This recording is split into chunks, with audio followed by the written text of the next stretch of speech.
ଆଜି ମୁଁ ତୁମକୁ ଗୋଟେ ପ୍ରଶ୍ନ ପଚାରୁଛି। ତୁମେ କଣ ସତରେ ଦୁଃଖୀ ନା ତୁମେ ନିଜେ ଭାବି ଭାବି ନିଜକୁ ଦୁଃଖୀ ବନେଇ ଦେଇଛ?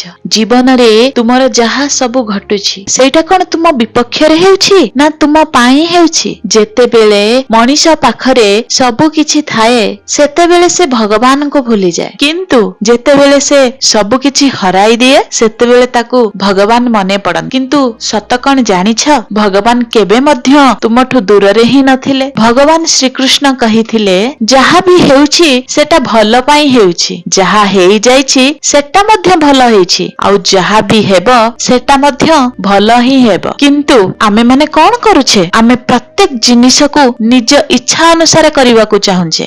ଆମେ ସବୁ ପରିସ୍ଥିତିକୁ ନିଜ ହିସାବରେ ଚଲେଇବା ପାଇଁ ଚାହୁଁଛେ। ଯେତେବେଳେ ଏଇ ଜୀବନ ଆମ ଇଚ୍ଛା ଅନୁସାରେ ଚାଲେ ନାହିଁ ସେତେବେଳେ ଆମେ ଭାଙ୍ଗି ଯାଉଛେ, ଦୁଃଖୀ ହେଇଯାଉଛେ, ଆଉ ଆମେ କହେ ମୋ ସହିତ ହିଁ ଏମିତି କାହିଁକି ହେଲା? କିନ୍ତୁ କେବେ ଭାବିଛ ଯଦି ସବୁ କିଛି ତୁମ ହିସାବରେ ହେଇଥାନ୍ତା ତେବେ ତୁମେ କଣ କିଛି ଶିଖି ପାରିଥାନ୍ତ?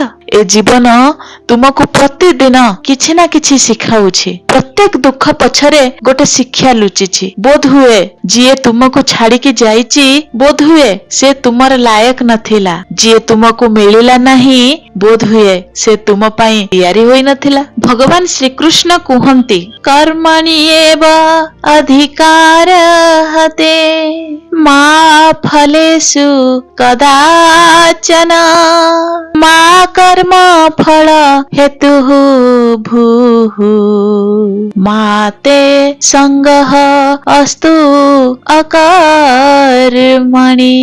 କର୍ମଣି ଏବ ଅଧିକାରଃତେ ମା ଫଲେଷୁ କଦାଚନ ମା କର୍ମ ଫଳ ହେତୁଃ ଭୂଃ ମାତେ ସଙ୍ଗଃ ଅସ୍ତୁ ଅକର୍ମଣି। ତୁମେ କେବଳ ତୁମର କର୍ମ କରି ଚାଲ, ଫଳର ଚିନ୍ତା କର ନାହିଁ। କାହିଁକି ନା ଫଳ ତୁମ ହାତରେ ନାହିଁ, କିନ୍ତୁ କର୍ମ ତୁମ ହାତରେ ହିଁ ଅଛି। ଯେତେବେଳେ ତୁମେ ବିନା ଭୟରେ କର୍ମ କର ସେତେବେଳେ ତୁମେ ସତରେ ଏ ଜୀବନକୁ ବଞ୍ଚିବା ଆରମ୍ଭ କର। ତୁମେ ଯାହା ପାଇଛ ସେଟା ତୁମ ପାଇଁ ସର୍ବୋତ୍ତମ, ଆଉ ଯାହା ପାଇନାହଁ ତା ପାଇଁ କାନ୍ଦି ବୋବେଇ ତୁମେ ତୁମର ଆଜିକୁ ନଷ୍ଟ କର ନାହିଁ। ଏ ଜୀବନ ସବୁବେଳେ ତୁମ ସହିତ ଅଛି, ବାସ୍ ତୁମେ ତାକୁ ଖାଲି ଭୁଲ ବୁଝୁଛ।